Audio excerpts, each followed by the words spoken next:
this might be speculative, that Coca-Cola got on board with the IOC, and that might be where the green light was given to caffeine, but allegedly, so I can't actually... How deep does this go? There was certainly cases of Diego Maradona avoiding sort of positive drug test by filling up a plastic penis, filling up with clean urine, and giving it to the drug testers. Say sports like football, more technical sports, generally you can look across any sport, and when the stakes are at their highest, people might start crossing the ethical lines. Even bridge players have tested positive.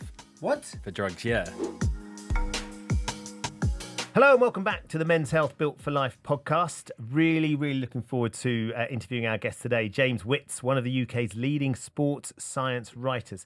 Here to talk about his latest book, Dope, How Drugs Change Sport. It's a deep dive into the world of performance-enhancing drugs in sport and beyond, isn't it? Yeah, you've really gone into the weeds on this one. And what I like, beyond the science of these drugs, these compounds, which is fascinating in and of itself, is the kind of more philosophical side of where do we actually draw the line between legal optimization and doping, between what we choose to allow and what we clutch our pearls at. It's just fascinating stuff. The other thing that really gripped me is how doping isn't a new phenomenon. Actually stretches back to the ancient world. And it's evolved over time, how testing works, how the athletes get around it. We're going to touch on the rise of everyday performance-enhancing drugs as well. Whether the future of sport involves stricter regulations or maybe something closer to the so-called enhanced games. Yeah, it's a very interesting subject that I think lots of people have got lots of misconceptions about, sort of just pub talk about. And I think if you listen to this podcast, more so if you read this book, it will change the way you think about not just drugs, but sport entirely, I think. Yeah. So, James, thank you for joining us. Thank you for inviting me in these beautiful studios. Yeah. Let's start with a definition of what is considered performance-enhancing drugs or doping in general. Okay, well, performance-enhancing drugs, I think we need to see it through the lens of the World Anti-Doping Agency.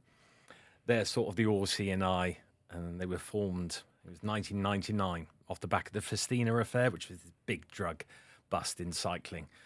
Where they found a load of drugs in the back of some soigneur's car. So they were like, well, you need to do something about this, created WADA. And basically they come up with, if you satisfy 2 of 3 criteria on the no-no list, basically, the drug will be prohibited. So they're quite basic, really. 1, it enhances performance. 2, it has the potential to harm you. 3 is a little vaguer in that it violates the spirit of sport, which obviously could be quite a subjective level. So if it ticks 2 of those boxes, then basically the substance is prohibited. Where does it sit relative to supplements? Then the sort of the opportunity for people to use supplements and is that line getting a bit blurred? It's been blurred for years, to be honest. Which was part of the the issue of writing the book. I mean, that is what became clear through the book. I mean, you know, there is no black and white. There are so many grey areas. And we'll probably come back to this later with the enhanced games. Of, I think, the gap they've seen in the market or the opportunity. But, yeah, I mean, and again, you could question it's the WADA of, like, how much studies go behind, say, the dangers. Because there's over 400 substances now, probably edging over 500, that are on the prohibited list. So the critics would be like, well, how can you prove that that's dangerous? They've never actually tested that at the amounts athletes might be taking. So there is this grey area, because then you also get substances like caffeine. They used to be on the prohibited list for many years, because we all know if we take too much caffeine, you know, like I did on the train over here this morning, you know, you get a bit of palpitations. Jittery, yeah. Yeah, you know that if you're running, so actually that can pay off, but too much is clearly not great for your cardiovascular system. So that was banned, but then WADA actually said, well, it's just too prevalent everywhere. So then it's also legal. I mean, there is an aside, now this might be speculative, that Coca-Cola got on board with the IOC, and that might be where the green light was given to caffeine, but allegedly, so I can't actually... How deep does this go? I know, you'll have to read that. But yeah, I mean, that's the clearest example, really. You obviously get creatine. I think any substance really. You know, it's like the meatballs. I think you have for lunch. If you had too many of those for lunch, it wouldn't do you any good. Ultimately, would it? If you take 50 of those a day, and I think that's another grey area. It's the definitely won't make amount. me run faster either, though. James. It won't make you as run delicious faster. As they were. Maybe run to the toilet, but no, it wouldn't do the part runs quicker. So, yeah, you have so much thrown into this pot of, you know, what's legal, what's not. Is it threshold amounts? Yes, it's confusing. Hopefully sort of clarified a little bit in the book, but yeah, definitely grey areas. So what's the cut? So we've got, let's bracket off, not in the spirit of the sport, dangerous enhances performance. At what point do they say a substance enhances performance too much? Like, what's the barometer? Creatine, good example. Probably the most like trusted, proven research supplement for boosting performance. Why isn't it banned? At what point do they say, oh, that's too good? Or is it the danger aspect? Again, there is grey areas. I mean, there's definitely the danger aspect. For example, with EPO, which I forgive my pronunciation, erythropoietin, or similar as pronounced, basically the hormone that boosts red blood cells, which I know you know on Men's Health very well. They've done studies into that, and it has proved, you know, that it's significant performance enhancers. But also, if you take too much, I mean, essentially, you're increasing your blood viscosity. So, you know, that's pretty safe bet that if you keep taking that too much, you could suffer a stroke or, you know, cardiac arrest. When it comes to other drugs, that is, again, the sort of grey area. There was this Professor Morrison, I think. She wrote a paper, I think it was 2023, and was really saying, well, there's hardly any evidence of dangers for some of these substances. And also there's not a huge amount of evidence for enhancing performance. Because I think the issue you have is a lot of these studies, if you're going to prove, you know, say Lance Armstrong is taking, you know, how do we know he benefited so much? It's like, well, it's not going to get past the ethics committee to take a fit individual and give them a huge amount of blood booster. So it's actually hard to do actual tests and studies on some of these drugs. So there is, again, a little bit of, I hesitate to say educational guesswork. Yeah. But, you know, I think there's a lot of pouring through the literature but actually, again, there is a slightly confusing mixed picture. Yeah, at some point where they're just drawing a line.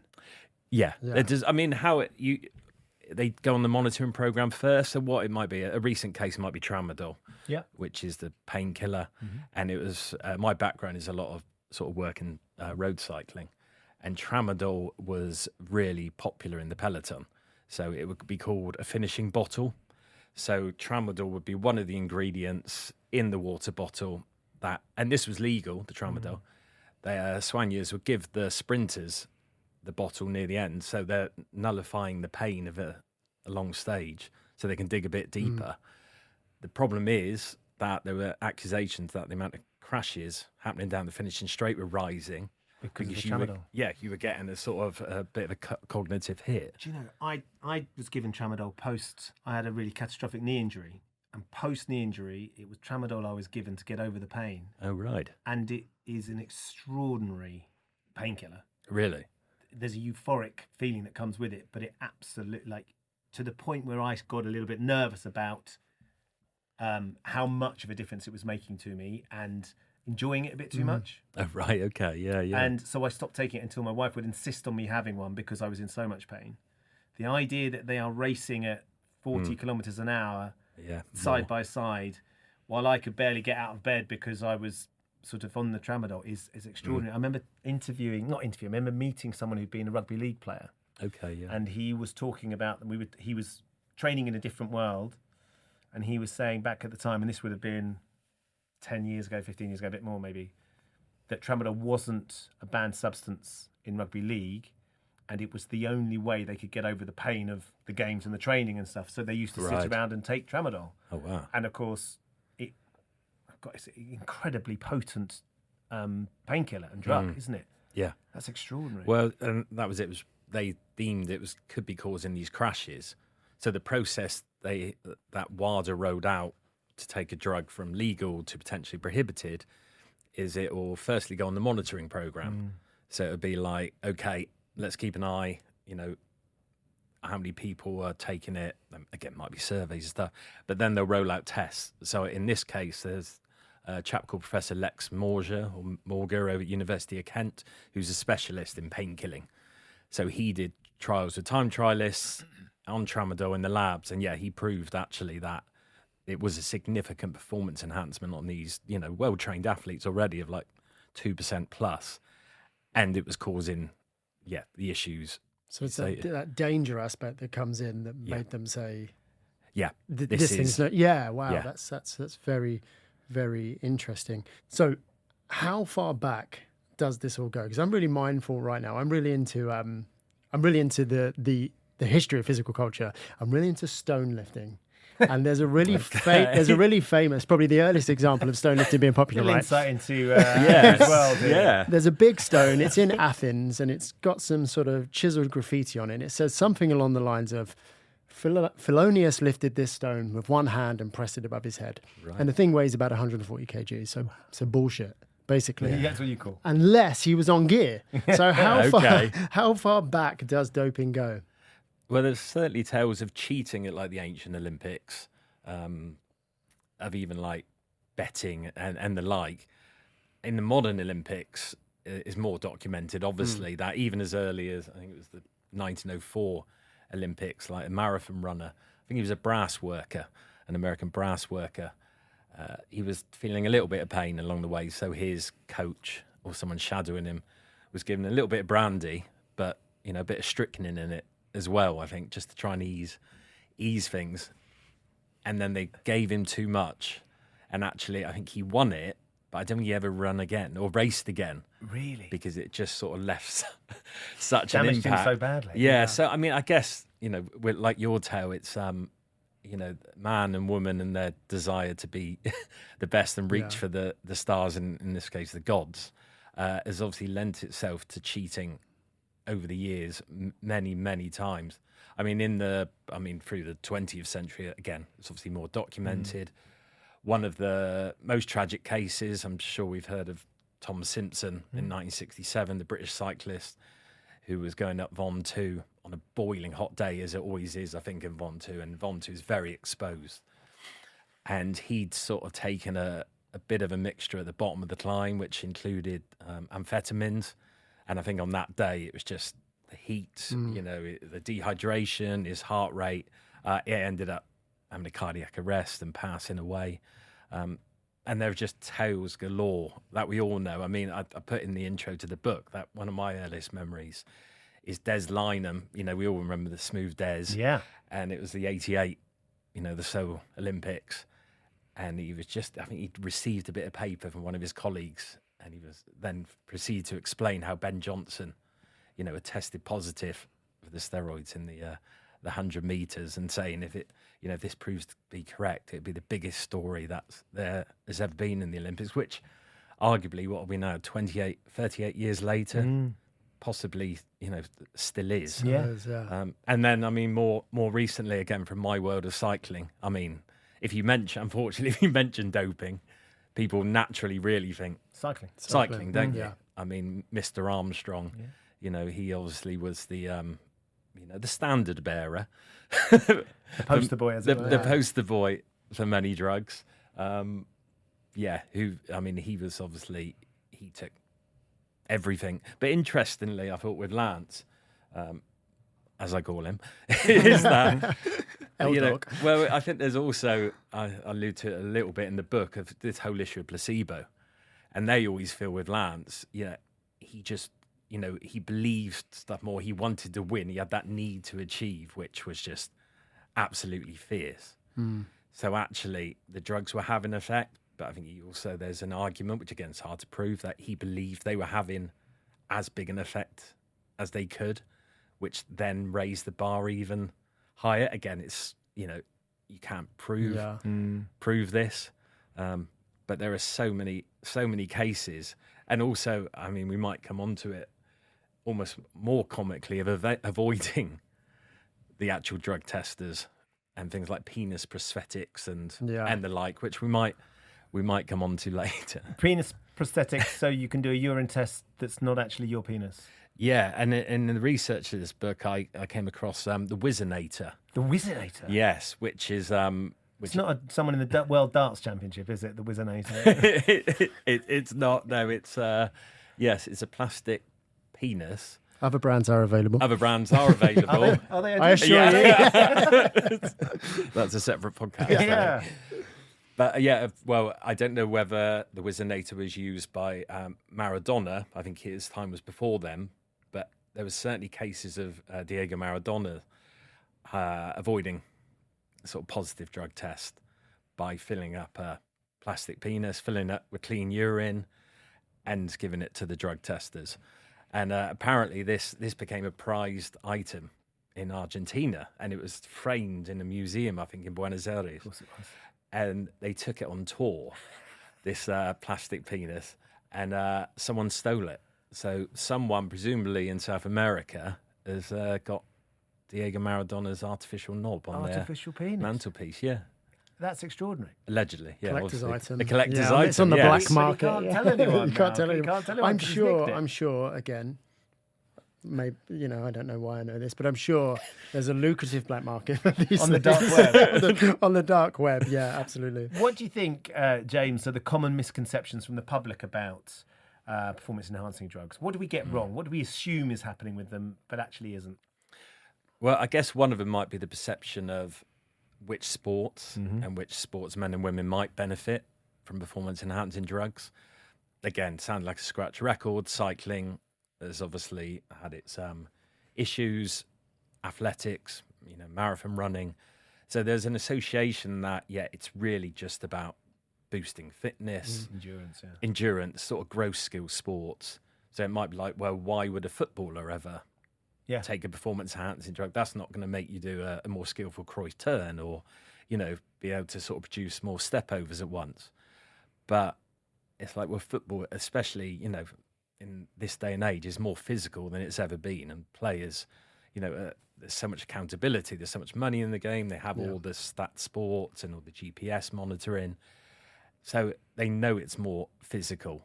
And it's like, well, if you're playing, say, in Europe, in midweek, and then say back in the UK, for example, at the weekend, and doing that over and over. Now, I'm not accusing any Premier League footballers of, taking performance-enhancing drugs, but you need to recover to be at your optimum. And I think they always say about Matt Letizia, like such a talented footballer who didn't take drugs, but if he was playing in this day and age, he's so skillful, but he just wouldn't have the fitness to be able to last the 90 minutes, replicate, his skills so much. So it's so physical now.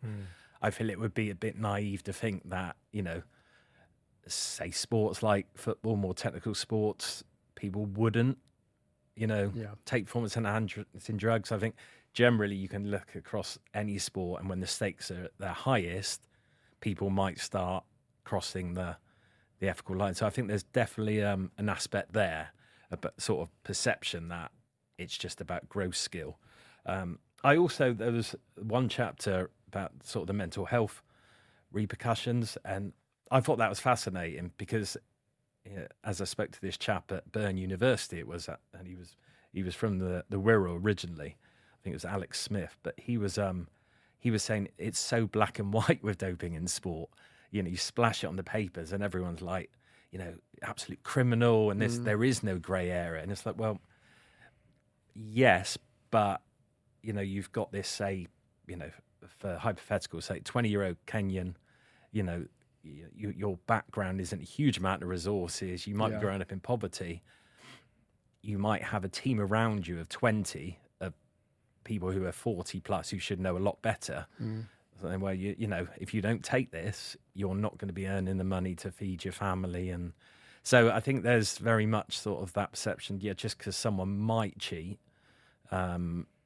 it's not them just being the spawn of the devil necessarily. Yeah. I think part of the problem, the perception thing, is that few athletes actually really ever put their hand up and say, yeah, I did take it. It's generally, again, we might come on to sort of like, oh, it must have been contamination or stuff, which sometimes it might be. Again, it's very hard to, unpick if someone's telling the truth or not. But yeah, I would say sort of the mental health aspect was quite a big one, and the sports specificity, if I can say that word, of that. It's not just cyclists and runners who would potentially benefit from some of these drugs. That recovery is a big piece, isn't it? Yeah, especially coming back from injury or trying to get your pace back or whatever. It's interesting because I think for in the mainstream, steroids, like you say, they're seen as this thing that to improve gross performance, and then go slightly more niche, maybe into the bodybuilding world. There's that recognition of what what a lot of these subjects do, particularly steroids, is improve your recovery, which is now almost used as a kind of hand waving of take. All it does is improve my recovery. I'm still training just as hard. Yeah. All it does is, which is obviously not correct. Yeah. But yeah, it's interesting to think that the level of sports, when we look at records being broken, just general fitness in sports, the speed, the amount of games or events professional athletes are able to do now, and the idea that that's purely through improvements in our knowledge in sports science and nutrition. Yeah. And, in some cases it might well be, and I'm sure there are many sports. What do you think is the least likely sport to benefit from doping? Oh, the least likely. I mean, that's a good question. Darts, presumably. Well, there's, even bridge players have tested positive. What? For drugs, yeah. So I think, to be fair, they've been taking, Well, possibly... my old man is 83 and he plays a lot of bridge. Oh. Some of those bridge players are pretty sharp. Well, has he ever been tested? He hasn't been tested. Maybe I need to get down to the golf club and get him and his mate tested. No, he's bought a Wizinator from me before. I tell you what, you love a Wizinator right now. You get to that age, lots of prostate problems. If you've got something that does it for him, he'd be thrilled. So bridge, what's the PED bridge, there? I think, to be fair, it was more like they were of an age where they were taking drugs that they weren't even aware of were on the prohibited sort of list.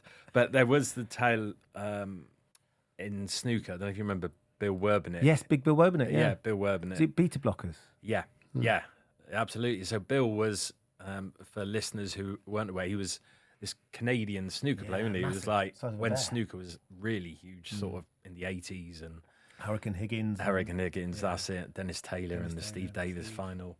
But he was a big chap, and he basically would drink 8-10 pints a match to calm his nerves. He said it was like a hereditary condition, and he also would take beta blockers, or he won't take those. But they said he couldn't take it because it was on the prohibited list. So yeah, that's why he ended up drinking a lot. That was Bill's excuse. But apparently he even tried to put it against his tax expenses because he saw it as this was a deductible expense. Yeah, he said, I can't compete if I'm not having 10 pints. I mean, like, I'm sure as you two do throughout the day. Yeah, of course. Yeah. So I don't think, I think most sports, there's a really good website called the Anti-Doping Database, and the chap there was really cool, which has got so much information on there. If you're bored of a Sunday, to benefit, you would have to pay for some subscription, but nearly every sport is there, and even sports on there which I hadn't really heard of, where someone, inadvertently or consciously has just sort of crossed the line, and you're like, well, how on earth have you benefited? Yeah. But I think some people, it just piques their interest as well. Yeah. Marginal gains. Yeah. So there's a big stir at the moment, and we're on the, depending on where this airs, we're on the cusp of it around the enhanced games. They sort of bill themselves as the Olympics without the constraints of drugs testing. Their argument being that they're sort of replacing that secrecy with transparency and medical oversight, which they claim is safer and morally. There's the side of it where they're saying we're seeing what the human body is really capable of with medical intervention, but also it's maybe safer if people are being more honest about it.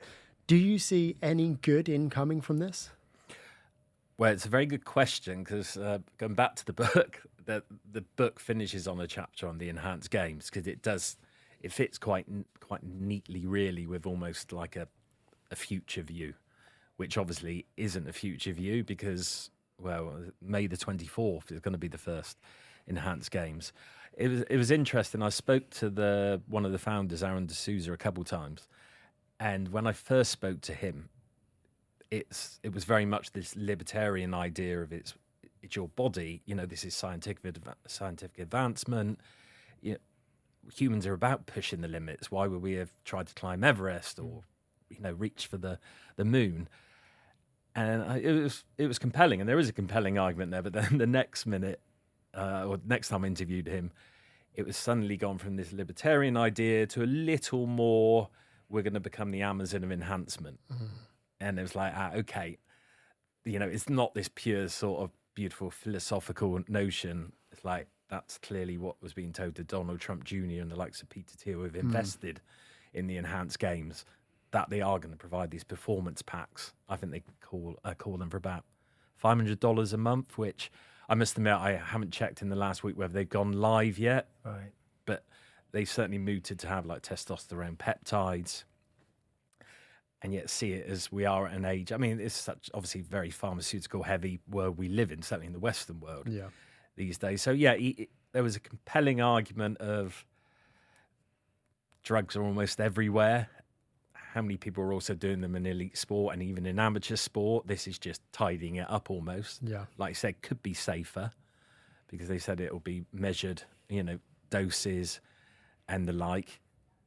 But then as I spoke to this expert at Bristol Drugs Project, Josh Torrance, who was great, and he was so worried when I told him about this corporate interest behind, because he was like saying, you do not want, corporate interest in drugs, in sport tied in. He said it will lead to deaths. Yeah. And I think the concern is that, it's all very well for these athletes who have been over in, I think it's Dubai on training camps, and they're medically screened, they're monitored every day. But what about the people who see like, oh, wow, he's run 9.4 seconds. Where if I take that, or I can't afford that, or I go on Telegram and start stacking up with whatever there is, and you're not going to be monitored. So I think that's, and I mean, I must admit, as a parent, my kids are older now, but I don't think I particularly want, the idea of having, a footballer or athlete on the wall who is there on, is on the podium with their doctor beside them. It I don't know, it doesn't quite sit right. Will you watch it? Professionally, I'll. Well, that's the thing, isn't it? And it is piquing people's piquing people's interest. It'd be interesting to see where it goes and how it might expand, because I know they have ideas maybe to do like a winter enhanced games. They want to get involved in Ironman triathlon, which I can see there being an audience there. It'd be interesting to see if anyone actually breaks any records. That's the thing I'm fascinated by is, suddenly you can take these things and there's no structure or stringent rules on what you're doing. Will it mean you can run faster, jump higher, throw further? Or will it actually mean that the competition is still similar standard to what it is apparently with the regulation? I think part of the problem of really assessing it sort of pragmatically is the athletes who are signing up, generally there is a slight almost predatory feel to it, because a lot of them at the end of their careers. Yeah. So you're not getting the people who are peaking or coming to their peak, so it's quite hard to compare. Gout's not doing it, is he? No. Yeah, exactly. So there's that element. There's also an element, for example, in swimming that I think they are going to be allowed to use their own sort of bespoke swimsuits, the ones that years ago were banned. Yeah.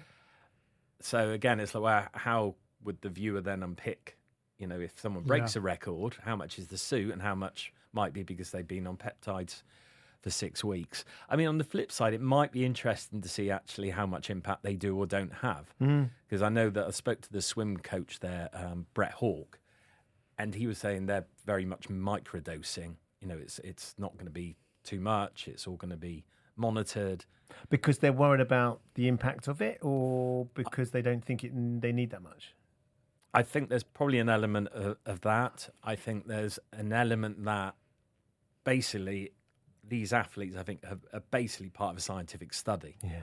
So I think it will be like, well, we can't have too much because the FDA or whoever won't ever give the green light to do that. But if it's just, a low dosage of these drugs, and they have a benefit, that's good for us because anything that's a lower dose is going to be safer than a higher dose. So there's an element of that. I guess there's also an element they might be learning from what they've done already. Yeah. They obviously, with James Magnussen, I'm sure you've seen the Australian swimmer who he was on, I think it was testosterone. I don't know the specifics off the top of my head, but he was on banned substances. And within about 4 weeks, like there's pictures of him on the internet where he is just looks lats out. And, his lats are bursting out of his swimsuit. So the coach was saying, actually, they've still got to train them because they learnt from that. He was naturally could just pile muscle on. Yeah. You know, he looks at weight and he adds muscle. So they've toned that back. So, yeah, like you said, will I watch it? Yeah. And I'm sure you two will be interested as well because it will pique your interest, won't it? But yeah, it'll be interesting to see where it goes after. Let's talk testing then, because I think often we'll be sitting with your mates or you're in the pub or whatever and you're going, well, he must be on drugs. He's taken something. How you can't possibly do that. You know, that pub talk is they're all on something. They're all trying something along the way. How stringent, how strict is testing at the highest level? How many of the athletes, the sportsmen and women, are actually getting tested, and how many slip through the net? Well, it sort of varies sport by sport, sort of from the research and speaking to people for the book.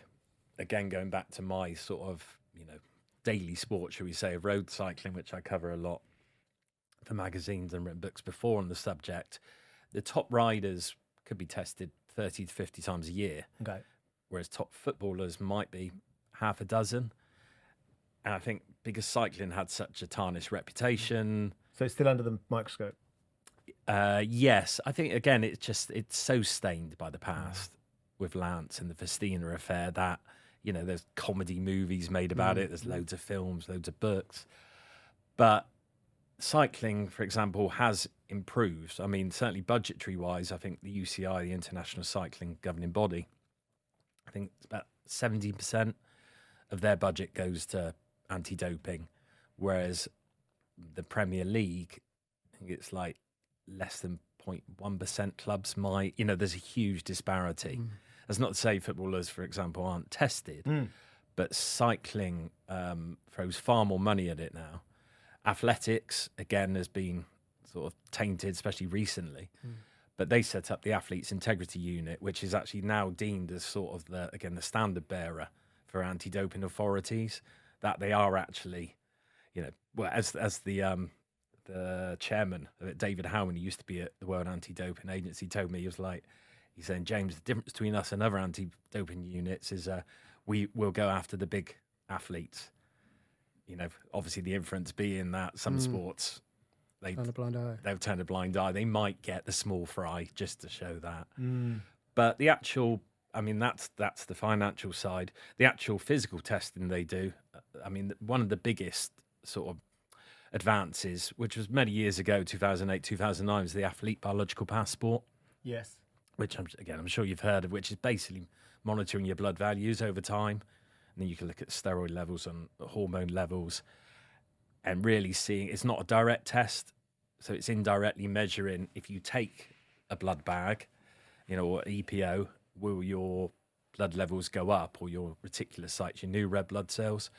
That, as they say, has made the sport safer, if anything, because they noticed that as soon as that was implemented, the big doses of Armstrong level EPO went down because it would show up immediately. Yeah. The problem is now there's microdosing, so it's just drip feeding, and that is very hard to find with the biological passport when you have confounders like altitude training. And as, for example, so many athletes spend time at altitude, or spend nights in altitude tents, or even spend nights on mountains in altitude tents. It's like, that is quite a big problem, I think, for WADA and the anti-doping bodies, of actually how they can sort of really sort of pin down, and you've got to be so sort of legally on it to actually find people guilty. But there are also other tests sort of being worked on, like optical eye tracking, so sort of like an optical lie detector test. This is quite early stages, and again, for it to become set in stone with WADA, it takes quite a few years. But really, just looking at your eye movement. When you're being asked questions? Yeah, so if I said, Ben, do you take, copious amount of steroids to improve your run? And then it would... Oh, are they? Just checking. They're going haywire. I don't know who he's looking at now. Yeah. I'll take as much as I can get just to get round. But yeah. But usually it's just gels. Just the gels. Just gels and peanut butter. They feel like that is probably the most discernible test that is hard to cheat. It's one of these. So you have biological passport is out there. Then you have direct tests, EPO tests, urine tests, and then you have others in the background which are either working on or they're out there. So you've got this power one, which power modelling ties in with track cycling and swimming, where it's really just looking at your results. It's got to be in a controlled environment to sort of be significant or statistically significant. But like swimming, track cycling, which obviously you're in arenas, they don't change. And then immediately it could be like, should this person be tested? Is that flagging up that this is a real outlier? They're looking for huge spikes in performance. Yeah. Right? Yeah, and I guess actually it's not as cut and dry as people might think of, oh, he's got steroids in his blood, when there's so many other compounds. And actually, we'll get onto this, but things people can unknowingly take or unknowingly do or do that seem to replicate physiologically the effects of some of these compounds, that actually asking someone, have you knowingly taken performance-enhancing drugs or taken any performance-enhancing measures, is probably the only, if you can sort of make that system flawless, it's probably the only way of knowing if someone has. But then you was lying or not, and then you just, I guess you'd get into their teams. Are you being doped? Did you know? Did you know? Yeah. Yeah. The problem is, I mean, the lie detector tests have been used in the past, but I don't think stand up in no, they don't in court, because obviously they're saying they're not accurate enough. So it would be quite a while, I think, before things like that would help. I mean, there's genetic testing.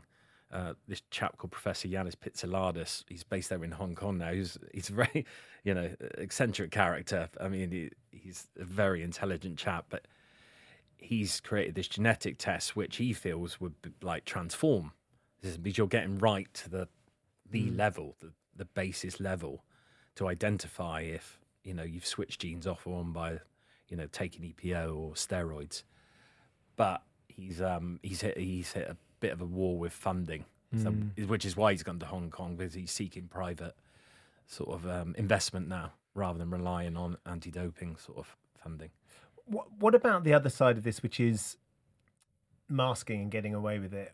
What sort of lengths? I mean, we talked about prosthetic penises that Maradona has used in the past, and this sort of, what are the lengths that people go, and how easy is it actually to take one of these banned substances and then take something that actually masks that in your blood or those to beat the test? Yeah, or even sort of cycle on and off, right? Yeah. That's where I think people assume it. So you're going to get tested during this period, so stop for a bit and you'll be fine. How are they getting away with it? Well, quite well, I think. But well, I mean, diuretics, but they're on the ban list. I mean, that is a sign that people will be, potentially taking steroids to flush you out. Yeah. Flushing system.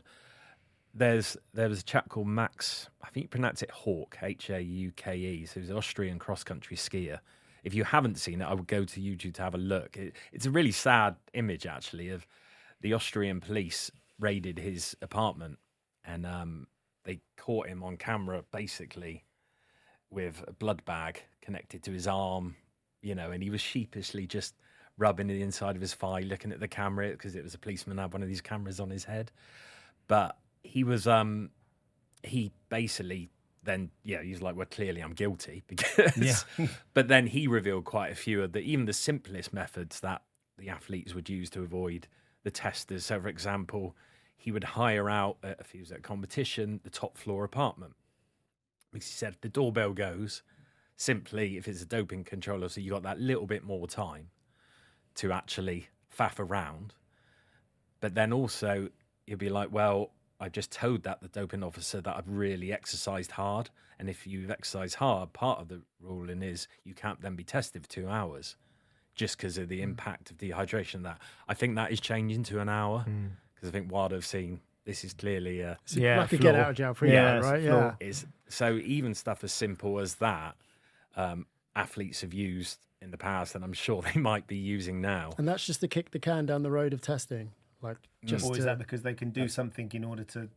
Well, yeah, they just gives them more time. So if they're like David Howman, the athletics integrity unit, he was saying, like, if you microdose, it could be you could take it before the stage, say of the Tour de France. Yeah. By the time you finished, and you might be doped, it would have flushed through, depending. Yeah, so that timing is very important, and actually the testing. Pardon me. You can be tested any time between 6 a.m. and 11 p.m. Yeah. But then that leaves, a 7-hour window at night time to potentially take something. And they've deemed it, this is just unethical that we test it at that time because you might be an athlete with kids and that. But again, that's a bit of an open window for athletes. Again, this microdosing, so they're not taking huge amounts. You can just drip feed it and then it could have its desired effect. And then if you're tested, it won't show up. And also one of the most rudimentary ones is the whereabouts system, which each athlete has got to basically tell the testers where they're going to be every day between the 6 and 11. But you can basically fail 2 tests a year and you're fine. If you fail 3, like I think Conor McGregor did, you then get a suspension. So a lot of athletes, if you've only been tested 4 or 5 times a year, you can almost with impunity sort of just think, I just failed that one. I'll just, or I just, no. So I couldn't do it. Yeah, I've got the Ringo looking at it. Oh, yeah, that looks a bit, I won't answer that one, then take the hit.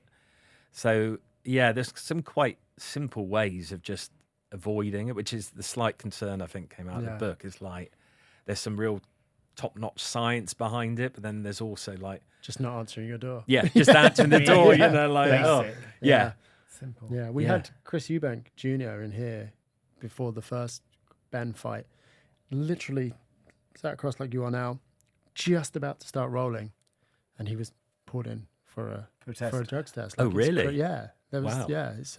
They turned up here. They were here. Yeah, and you got to go. You got to be.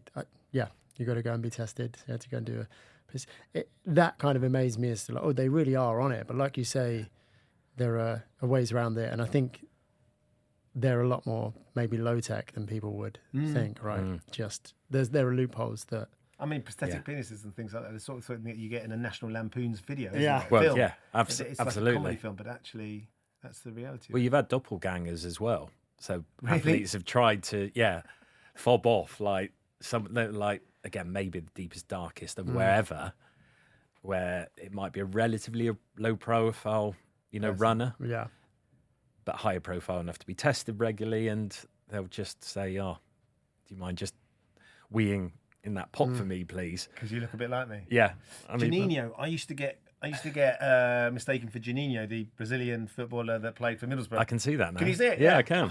I could have been Juninho's You could have made a fortune. Yeah, I was going going to. You're taller than him. Throwing surely. accusations around.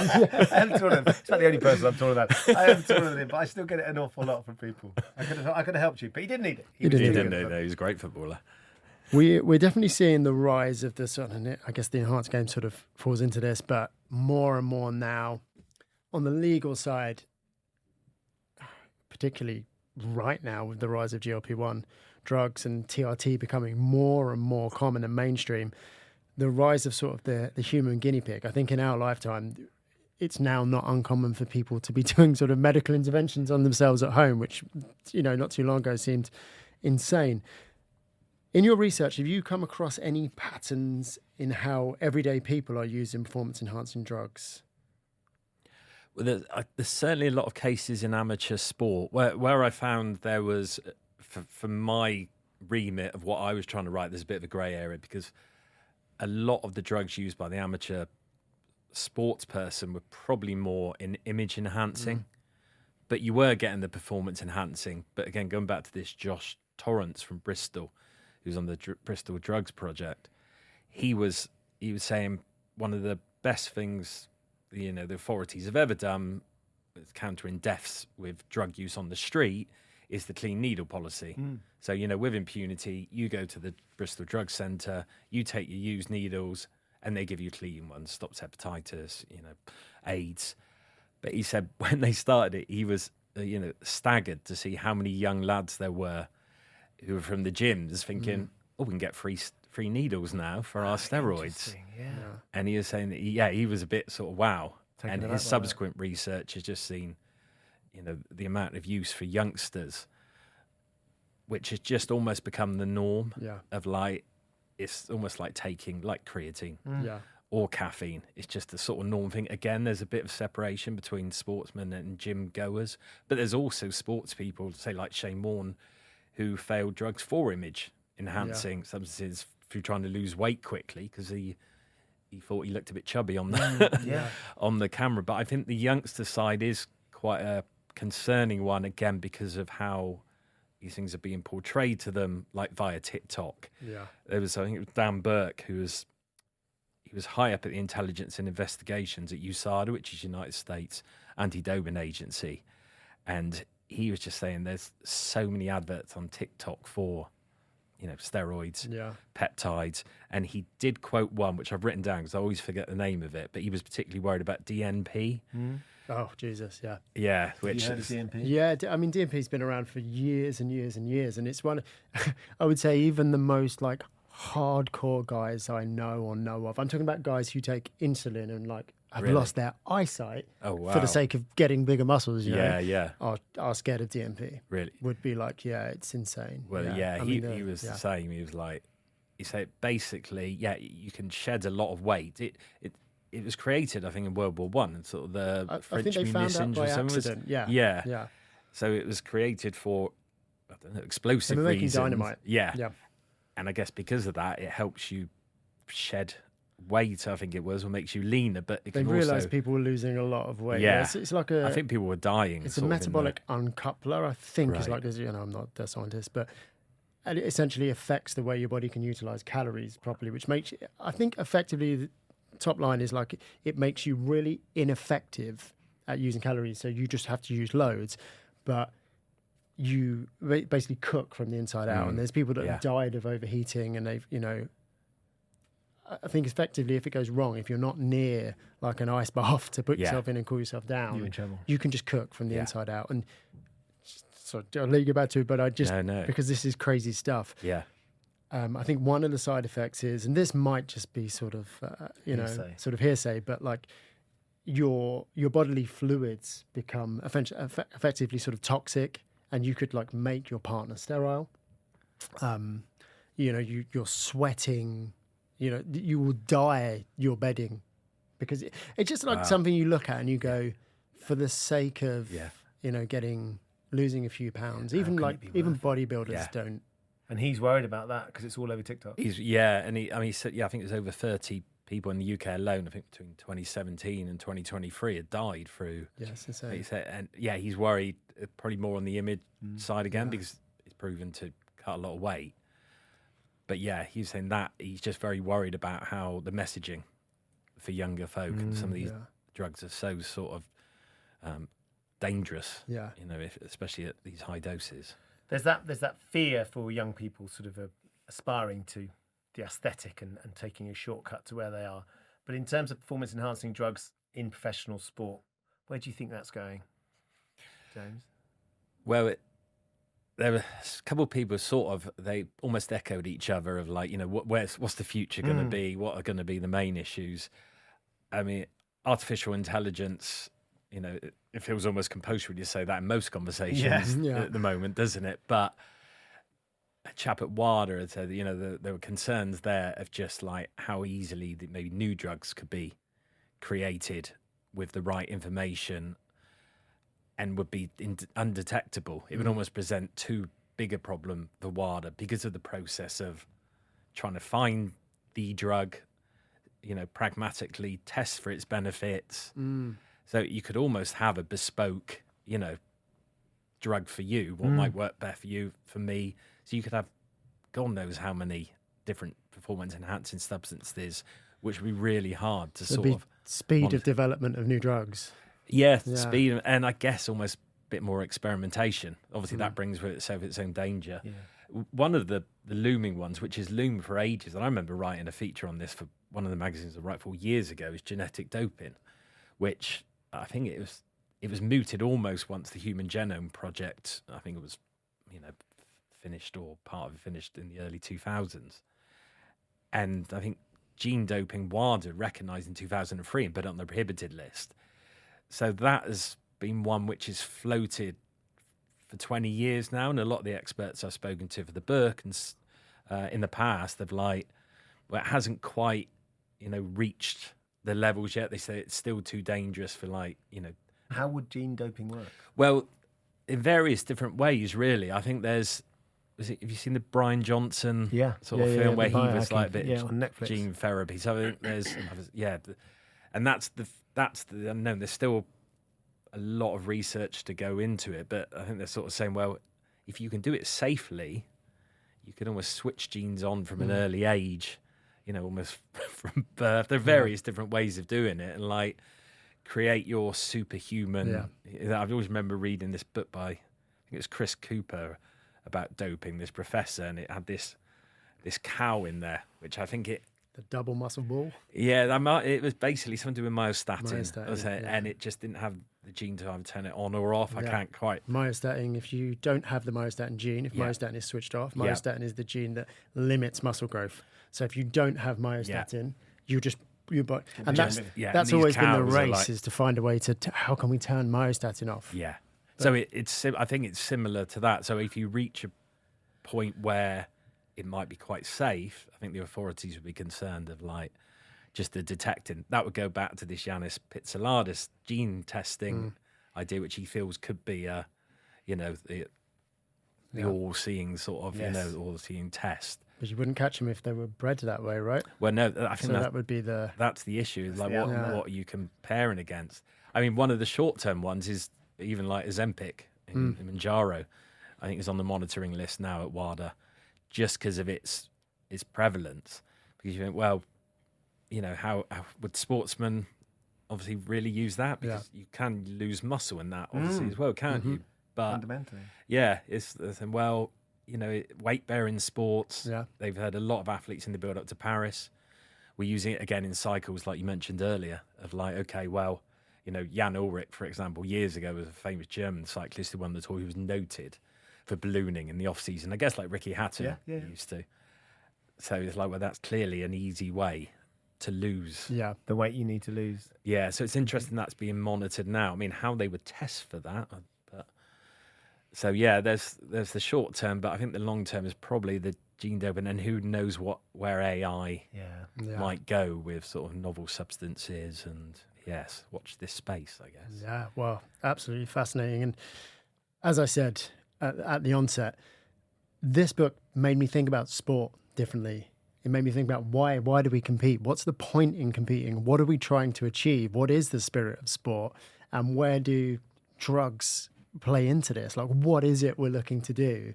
And how much of our thoughts around drugs and performance enhancing substances are going to change in the future. And I think especially that genetic aspect, and are we going to breed the perfect athletes? One way or another, it's here. It's affecting sport, and it has been, as you say, for hundreds of years. I don't know what to say. It's interesting to watch it unfold. I don't know how I feel about it, but it's a roller coaster we're all on now, isn't it? So I would highly recommend the book, though, because it's one of the most compelling books on sports I've read in a while. Well, thank you very much. That's very kind. Yeah, Dope, it's called, just in case. Via Blink Publishing. Thank you, Blink. James, thanks for joining us. It's been great to chat. No, thank you. Thank you, chaps. I really enjoyed it.